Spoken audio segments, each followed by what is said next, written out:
हम R H criteria के बारे में पढ़ने वाले हैं, जिसको हम कभी राउथ हर्विट्स क्राइटेरिया या आर एच टेबल ये सब बोलते हैं।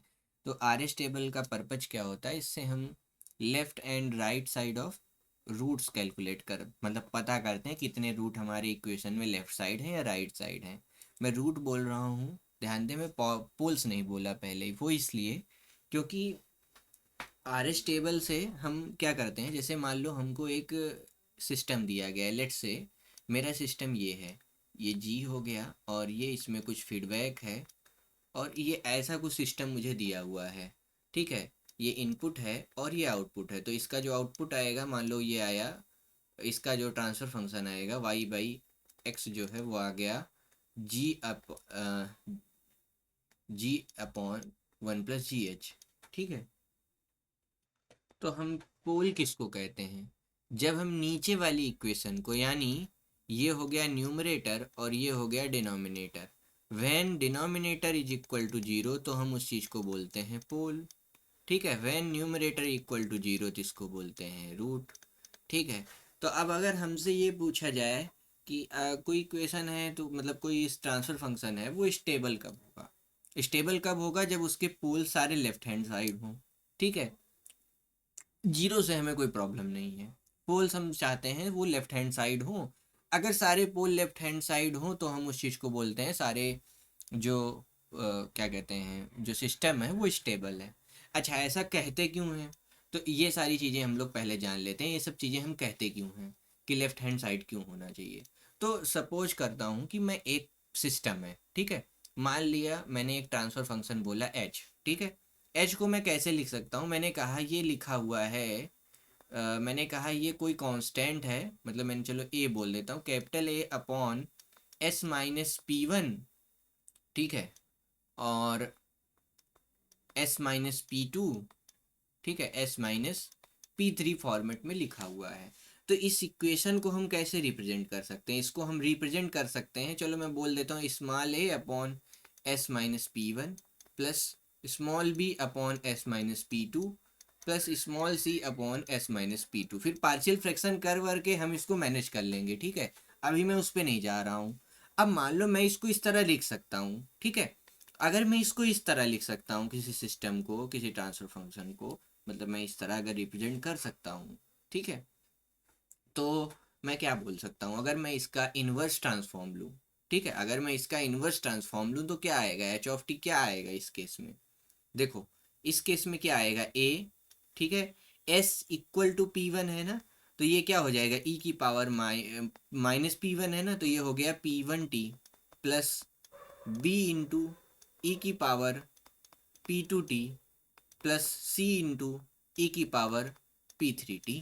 ठीक है, अच्छा, अगर मैं एट इन्फिनिटी बोलूँ, ठीक है, at T equal to infinity, ठीक है, at T equal to infinity क्या होगा, at T equal to infinity, ध्यान दो, अगर मैं limit T tends to infinity रखता हूँ, ठीक है, H T and limit T tends to infinity, ठीक है, यानी एट स्टेडी स्टेट थोड़ी देर बाद क्या होगा, क्या होगा, ये सब क्या हो जाएगा, ये सब क्या हो जाएगा, ई की पावर पी टी, क्योंकि where P1 P2 P3 are positive numbers. ठीक है, P1 P2 P3 positive numbers हैं, तो ये क्या आएगा, इन्फिनाइट आएगा, इसका मतलब क्या हुआ, अनस्टेबल। ठीक है, तो यानी ये P1 P2 P3 अगर पॉजिटिव थे, if P1 P2 P3 is greater than zero, then जो अगर हम इसके पोल्स प्लॉट करते वो किधर आते, राइट हैंड साइड पोल्स आते कि नहीं आते, ये ऐसे P1 P2 P3 right hand side कहीं भी आते। ठीक है, तो क्या होता है कि जो हमारा सिस्टम है वो अनस्टेबल दिखाई दे रहा है, हमें साफ साफ दिख रहा है। ठीक है, तो हम क्या चाहते हैं, अगर यही, अगर कुछ इस तरह लिखे जा सके कि H of T is equal to, और ए ई की power -P1T plus B E की पावर -P2T। ठीक है, and P1 P2 is then greater than zero, तो मतलब ये देखो माइनस में लिखे गए हैं, तो यानी अगर इसका ट्रांसफर फंक्शन बनेगा तो वो क्या बनेगा, वो a upon S plus P one बनेगा plus B upon S plus P2 बनेगा। तो इस केस में at H equal to infinity ये क्या आ जाएगा, ई की पावर जीरो क्या होता है, वन होता है, तो ये ए प्लस बी हो जाएगा। ई की पावर 0 1 होता है, सॉरी, ई की पावर इन्फिनिटी क्या होता है, 0 होता है, ठीक है। H T at T equal to in T tending to infinity क्या हो जाएगा, ये ए ई की power minus infinity plus B E की पावर माइनस इन्फिनिटी, जो कि है फाइनाइट नंबर, ठीक है। तो यानी ये चीज़ क्या है, स्टेबल है, ठीक। तो इस वजह से हम कहते हैं कि रूट लेफ्ट साइड होने चाहिए या राइट साइड होने चाहिए, ये सारी बातें हम इसलिए करते हैं, ठीक। अब हम बात करते हैं आर एस टेबल का क्या फ़ायदा है। आर एस टेबल एक पॉलिनोमियल को सॉल्व करने का या बताने का तरीका है कि उसमें रूट्स कहाँ पाए जाएंगे, ठीक है। तो मैं पहले बताता हूँ कि आर एस टेबल बनाते कैसे हैं, ठीक है। तो अगर मैंने कहा कि कोई ट्रांसफ़र फंक्शन है, ठीक है, ट्रांसफ़र फंक्शन जिसको कभी कभी हम एच एस बोलते हैं, एच कभी फीडबैक के लिए बोल देते हैं, जनरली अभी मैं ट्रांसफ़र फंक्शन की बात कर रहा हूँ। अगर कोई transfer function numerator upon denominator format में लिखा हुआ है, ठीक है, उस ट्रांसफ़र फंक्शन के लिए, then roots of D S को बोलते हैं जीरोज, हैं, रूट्स ओ पोल्स बोलते हैं, sorry, root of N S को बोलते हैं जीरोज, इसको हम क्या बोलते हैं, पोल्स, ठीक है। रूट्स ऑफ न्यूमरेटर, इसको हम क्या बोलते हैं, जीरोज, ठीक है। तो अब मान लेता हूं कि लेट डी एस इस फॉर्मेट का है, D S is equal to A not S की power 6 plus A one S की power 5 plus A two S की power 4 plus A three S की power 3 plus A four S की power 2 plus A five S की power 1 और plus A six S की power 0, ठीक है। अगर हमें ये इस फॉर्मेट में दिया गया है, प्लस ए सिक्स एस की पावर 0 ऐसे दिया हुआ है, ठीक है, कोई हमको ऐसे ट्रांसफर फंक्शन जनरली इस फॉर्मेट में दिया हुआ है, a one a two a three कोई एक रियल नंबर कांस्टेंट है, ठीक है, ठीक है।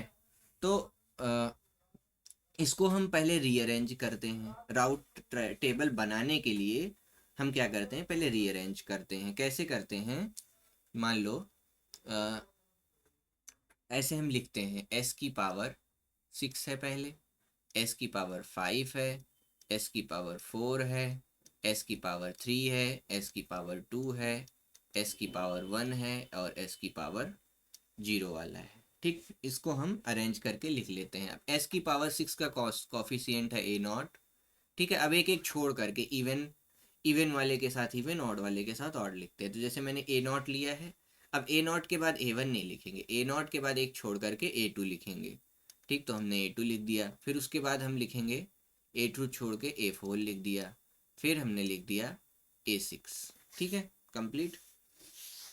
अब ऐसे ही एस की पावर 5 का कॉफिशिएंट की बात करता हूँ।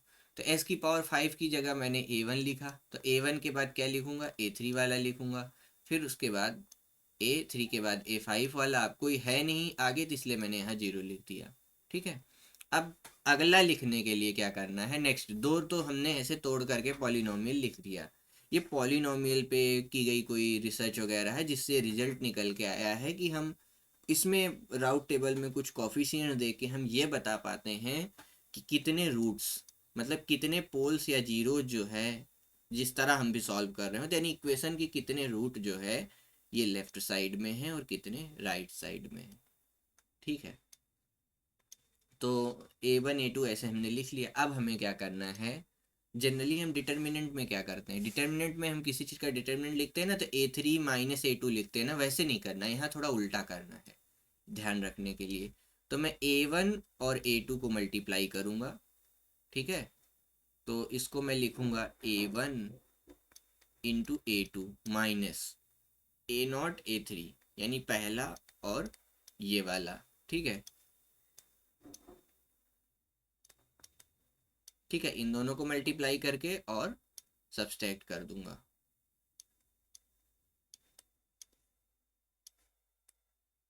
अलग कलर से लिख देता हूँ, ठीक है, ए नॉट ए थ्री और डिवाइडेड बाई, ध्यान रहे, डिवाइडेड बाई दिस वन, ठीक है, ए वन, ठीक। ऐसे ही अगला लिख देंगे, ऐसे ही हम लोग बनाते जाएंगे, ठीक है। जब ये टेबल बन जाएगी तो मैं अब इसको एक कॉफिशिएंट बोल दे रहा हूँ हर रो के हिसाब से। अब इसको मैं B1 B2 बोल दे रहा हूँ, फिर C1 C2 बोल दूंगा। ठीक है, तो ऐसे कॉफिशिएंट हम लिखते जाएंगे, यही प्रोसेस फॉलो करनी, यही प्रोसेस अगले वाले के लिए। ठीक है, तो मैं अ, यहाँ आसानी हो तो यहाँ मैं लिखने की जगह कम है, इसलिए मैं इसको अलग लिख दे रहा हूँ। ठीक है, इसको मैं बोल देता हूँ, चलो ये हमारा B1 था। ठीक है, यहाँ पे आ गया B1, यहाँ पे आ गया B2, यहाँ पे आ गया जो भी आया, अभी देखेंगे सॉल्व करके। ठीक है, तो अब B2 क्या आएगा हमारा। B2 देखो, B2 लिखने के लिए फिर से मैं A1 लूँगा। ठीक है, ये A1 फिक्स रहेगा। देखो इसको लूँगा, अब इस वाले में मल्टीप्लाई करूँगा। ठीक है, और इसको लूँगा, इस वाले में मल्टीप्लाई करूँगा। मतलब पहला वाला फिक्स रखना है। ठीक है, और नेक्स्ट वाले से मल्टीप्लाई करते जाना है और देखते जाना है कि क्या करना है। क्या करना है इसमें, अब B1 B2 है, तो B1 B2 के लिए कैसे बनेगा, A1 × A4, A1 × A4। ठीक है, A1 × A4 -A0 × A5, -A0 × A5 divided by. ठीक है, इतना करने के बाद जो है डिवाइडेड बाई किससे, डिवाइडेड बाई A1। ठीक है, ऐसे ही फिर ऐसे ही हमको नेक्स्ट यहाँ वाला लिखना है, देखो B3। ठीक है, इसको मैं B3 बोल रहा हूँ। ठीक, तो अब B3 को मैं क्या लिखूँगा, B3 के लिए क्या हो जाएगा, A1 × A6। ठीक है, A1 × A6।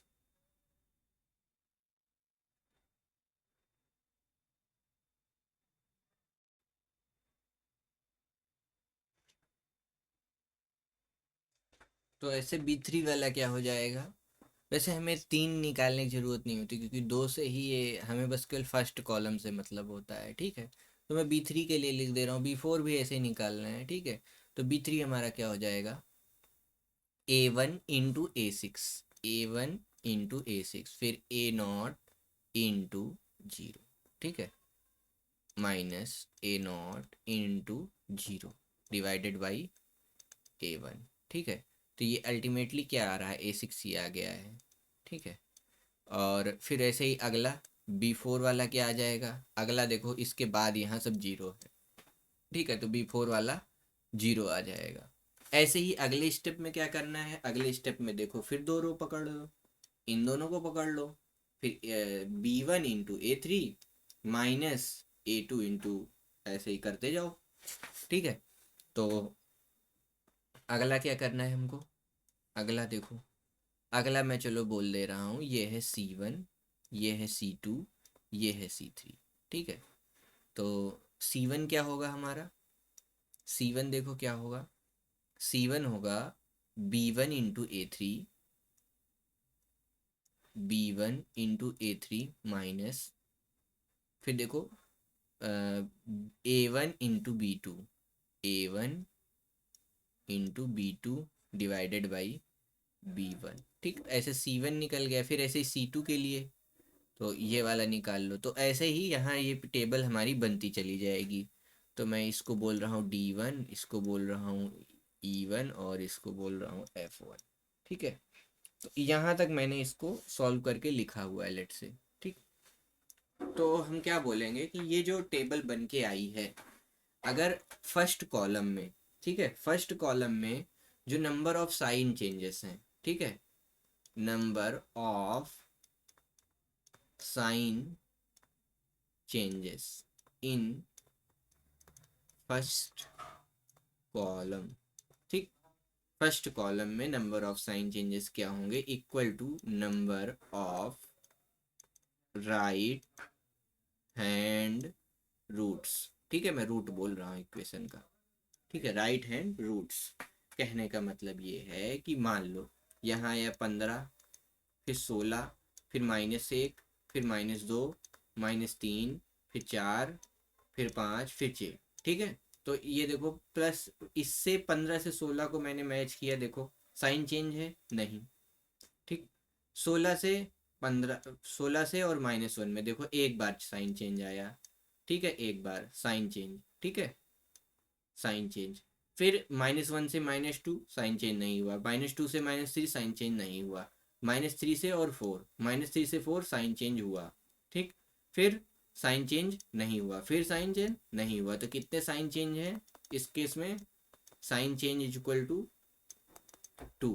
तो इसमें राइट हैंड जो रूट्स हैं वो 2 हैं, कहने का मतलब, यानी जो बाकी सारे रूट्स इस साइड हैं एस प्लेन के लेफ्ट हैंड साइड पे, बस ये जो 2 साइन चेंज हैं वो ये बता रहे हैं कि जो रूट्स हैं, बचे हुए रूट ये दोनों जो जितने साइन चेंज के बराबर हैं, यानी वो राइट साइड में है, ठीक है।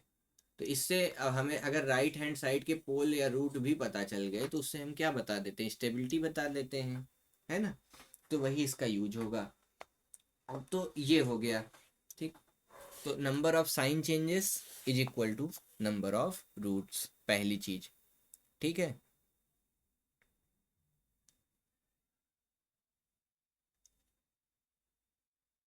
तो ये कंक्लूजन हो गया इसमें से, राउट हैंड क्राइटेरिया से, राउट हर्विट्ज क्राइटेरिया से, ठीक है।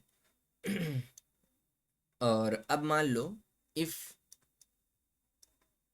Entire row is 0 in RH table, ठीक है। ये ऑड ऑड पावर की रो होगी वैसे, जो मतलब इवन वाली 0 हो जाती है ऑड वाले से पहले। तो जो जस्ट बिफोर वाली जो रो है उसको हम डिफरेंशिएट करते हैं, ठीक है। तो हम क्या इस केस में क्या करते हैं? मेक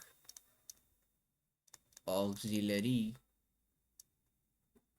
इक्वेशन, ठीक है। उस इक्वेशन में हम ऑक्सिलरी इक्वेशन बनाते हैं, और उस ऑक्सिलरी इक्वेशन को हम क्या करते हैं? बाई डिफरेंशिएटिंग, ठीक है, डिफरेंशिएटिंग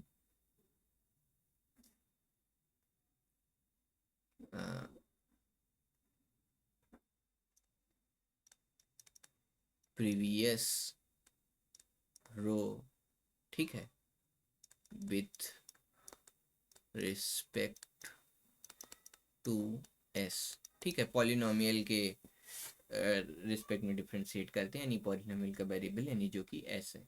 तो जैसे मान लो एक रो है A1, एक रो है जिसके कॉफिशिएंट A1 A2 A3 हैं। तो मैंने कहा ये s की पावर 3 वाली थी, ठीक है। तो इसका क्या मतलब हुआ? A1 s की पावर 3, A2 s की पावर 5, A3 s की पावर नहीं A3, फिर 2, फिर 1, ऐसा कुछ होगा, ठीक है। देख लेता हूँ। तो हाँ, s की पावर 3 2 1। अब इसको डिफ्रेंशिएट करना है हमें, ठीक है। इसको डिफ्रेंशिएट करना है और इसके जो कॉफिशिएंट आएंगे उसको हमें लिख देना है, ठीक है।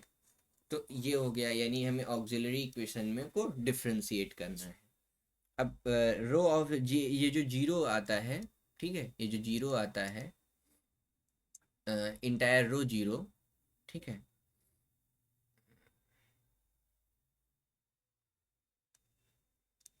रो ऑफ जीरो टेल्स, क्या बताता है कि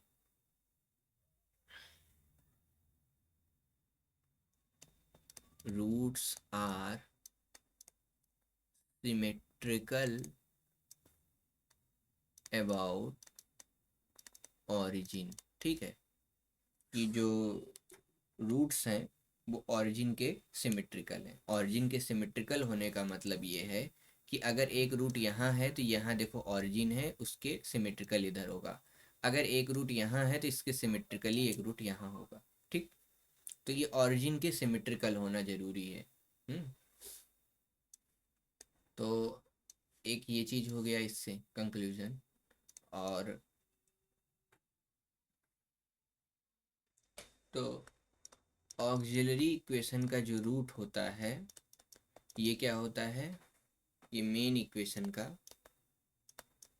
भी रूट होता है, ठीक है। और नंबर ऑफ रिपीटेड रूट्स, ठीक है। अब बात करते हैं रिपीटेड रूट। तो पहली चीज ये नंबर ऑफ ROZ, ठीक है, is equal to number of repeated roots. Repeated roots, जैसे मान लो 2 बार ROZ आ गया, तो मैं क्या कह रहा था, जैसे ये हमने कुछ कुछ लिखा, टेबल बनाई, ठीक। यहाँ पे एक आर ओ जेड आ गया जिसकी वजह से मैंने ऑक्सिलरी इक्वेशन लिखी A1 B1 और C1, ठीक। इसका क्या मतलब, जो इसका रूट है वो मेन इक्वेशन का रूट होगा, पहली चीज, ठीक। इस लॉजिक से चलो अच्छी बात है। फिर मैं सॉल्व करता गया, थोड़ी देर बाद मुझे फिर से एक ऐसी रो मिली जहाँ पे जीरो मिल गया, तो इसका मतलब फिर से मैं ऑक्सिलरी इक्वेशन बनाऊंगा, ठीक है। तो मैंने बोला बी मतलब E F G H जो अगला रूट आया, तो ये जो कॉफिशिएंट्स हैं या जो ये वाली रो है, इससे मतलब इस जो ऑक्सिलरी इक्वेशन के जो रूट आएंगे वो क्या बता रहे हैं कि इसके रूट जो है ऊपर वाले के रूट हैं, ठीक है। और ये इवन पावर्स में होते हैं, जो ऑक्सिलरी वाली बनती है वो इवन पावर्स में बनती है। और यहाँ क्या हो जाता है कि रिपीटेड रूट, मतलब अब जो इसका रूट है वही इसका भी होगा, ठीक। अब वही रूट जो है इसका भी होगा। तो होता क्या है कि ये रूट कुछ रूट क्या होते हैं इसमें रिपीट कर जाते हैं, ठीक है। तो जितनी बार अब एक चीज़ और, अब हम स्टेबिलिटी की हमेशा बात करते हैं, क्या बात करते हैं कि आर एस टेबल में, जैसे हम या पोल्स में हम क्या कहते हैं कि अगर यहाँ कोई पोल पाया गया, ठीक, तो इस केस को तो हम बोलते हैं मार्जिनली स्टेबल, ठीक है। मतलब कोई पोल अगर इमेजनरी एक्सिस पे पाया गया तो इसको हम बोलते हैं मार्जिनली स्टेबल। लेकिन अगर वही पोल रिपीट हो जाता है, दो पोल आ जाते हैं उस जगह पे, तो हम उस चीज़ को बोलते हैं अनस्टेबल, ठीक है। अनस्टेबल क्यों बोलते हैं? अनस्टेबल इसलिए बोलते हैं कि जैसे मैंने कहा कि चलो एक ट्रांसफ़र फंक्शन है, इसको इस तरह लिखा गया है A/S-P1, ठीक है। मैं इसको चलो रिपीट करके लिखता हूँ, ठीक है। J टाइम्स P1, ठीक है, इंटू S+J टाइम्स P2, ठीक है। ये दो रूट बन गए हमारे, ये दोनों जो है एक यहाँ पाया जाएगा। अब अगर मैं इसका इन्वर्स ट्रांसफॉर्म, मतलब अगर इसका इन्वर्स लूँगा, लैप्लास इन्वर्स लैप्लास लूँगा, इन्वर्स लैप्लास ऑफ HT, तो ध्यान से देखो ये साइन या कॉस का ही कुछ आएगा रिजल्ट, ठीक है। तो ये ये P1 P2 नहीं होगा, दोनों सेम ही होगा, क्योंकि P1 ही होगा, क्योंकि कॉन्जुगेट कॉम्प्लेक्स कॉन्जुगेट होता है, तो मतलब ये जो दोनों रूट पाए जाएंगे कॉम्प्लेक्स कॉन्जुगेट होते हैं, पहली चीज़। अब इससे जो बन के आएगा वो साइन या कॉस के फॉर्मेट में बन के आएगा, साइन और कॉस होगा पहली चीज, ठीक। तो साइन और कॉस का जो या जो भी हम रिप्रेजेंटेशन करते हैं इनवर्स में, ये तो पोल्स में है, जब इन साइन और कॉस क्या बनता है, ये ऐसे ऐसे ऐसे ऐसे ऑसिलेशन बनाता है, तो ये इसी चीज़ को हम मार्जिनली स्टेबल बोलते हैं, ठीक है। और ध्यान दो, ये तो हमारा इस केस में हो गया जनरली। यहाँ क्या होगा, ये बन जाएगा A/S² प्लस P², ठीक है। तो A/S² प्लस P², तो हम इसको लिख सकते हैं A/P/P/S² प्लस P², तो इसको हम लिख सकते हैं A/P साइन या कॉस साइन, ठीक है, साइन PT, ठीक है। ऐसा कुछ ये बन के आता है, ठीक, साइन PT कुछ ऐसा बनता है, ठीक है। लेकिन अगर मैं बात करूं रिपीटेड पोल की, ठीक है, जो हम कह रहे हैं रिपीटेड मार्जिनली स्टेबल क्यों नहीं होता है, रिपीटेड की क्या प्रॉब्लम है, तो रिपीटेड का मतलब हुआ इसका स्क्वायर, ठीक है, इसका स्क्वायर। तो कहने का मतलब क्या है, इसका स्क्वायर, ठीक। कहने का मतलब ये है इसका स्क्वायर। तो जब ये स्क्वायर हो जाता है तो इसमें t से मल्टीप्लाई हो जाता है, ठीक है, टी से मल्टीप्लाई हो जाता है, तो ये क्या बन जाएगा, टी साइन PT, ऐसा फॉर्मेट बन के आएगा, ठीक है। या t⁻n जितनी बार रिपीट होगा, तो टी के फॉर्मेट में बन के आ रहा है। तो जब टी के फॉर्मेट में कोई चीज़ बन के आएगा तो देखो इसमें इन्फिनिटी डालो, तो ये इन्फिनिटी पे तो इन्फानाइट वैल्यू आ रहा है, जबकि इसमें इन्फिनिटी डालने पे +1 और -1 के रेंज में साइन वैल्यू दे रहा है, यानी एक फाइनाइट वैल्यू दे रहा है। तो इसका मतलब इस वजह से जो रिपीटेड पोल होते हैं वो अनस्टेबल होते हैं। तो देखो मैं एक सिंपल सा केस ले रहा हूँ, जो कि हमारा HT है, वो है A/S² प्लस P² का स्क्वायर दिया है, ठीक है। तो अब मैं एक प्रॉपर्टी जानता हूँ, Laplace transform of t⁻n FT, ये क्या होता है, -1 की पावर, ठीक है, n d की power d n s of n, यानी n टाइम्स हम डिफ्रेंशिएट कर रहे हैं किसको, एफ एस को, ठीक। ये हमको h ऑफ s दिया है, ठीक है, h ऑफ s दिया है s square plus P square. तो अब मैं इसको चलो डिफ्रेंशिएट करता हूँ, तो मुझे कितनी बार डिफ्रेंशिएट करना पड़ेगा टी की पावर n लाने के लिए। तो मैं अगर इसको 2 बार डिफ्रेंशिएट कर देता हूँ, ठीक है, दो बार नहीं, 1 बार डिफ्रेंशिएट करता हूँ, तो मुझे क्या मिलेगा, तो मुझको मिलेगा टी की पावर 1 ft का लेप्लास हमको क्या देगा, -1 की पावर 1 इंटू, देखो इसको डिफ्रेंशिएट करूँगा तो ये हो जाएगा 2a/s² plus P square into 2s, ठीक है। तो एफ टी का डिफ्रेंशिएशन हमने 1 बार कर लिया, ये में टी टाइम्स एफ टी ऐसा मिला, ठीक है। मुझे इन्वर्स निकालना है, तो इन सबको सॉल्व करके इस लॉजिक पे पहुंचा जा सकता है कि क्या कहते हैं, जब इसका इन्वर्स निकालेंगे तो टी से मल्टीप्लाइड आएगा। होता क्या है कि हमें टी यू टी का लेप्लास पता है कि 1/s² होता है, ठीक है, और ठीक है, टी यू टी का पता है हमको 1/s² होता है। तो 1/s+a किसके लिए होता है, 1/s+a लाने के लिए e की पावर ए टी मल्टीप्लाई कर देते हैं, फिर टी यू टी कर देते हैं, तो इससे जो बन के आता है 1/s+a का होल स्क्वायर बनता है, ठीक है। तो यही हम करते करते जाते हैं, और इस चीज़ को हम e की पावर में रिप्रेजेंट कर सकते हैं, क्योंकि ये साइन या कॉस में रिप्रेजेंट होता है उसी लॉजिक से। तो e की पावर में रिप्रेजेंट करके, और ऐसे या कई तरीक़ों से हम ये निकाल सकते हैं कि रिपीटेड पोल क्या होते हैं, वो अनस्टेबल होते हैं, ठीक है। तो एक तो ये हमें ध्यान रखना है कि रिपीटेड पोल अगर आता है तो वो अनस्टेबल है।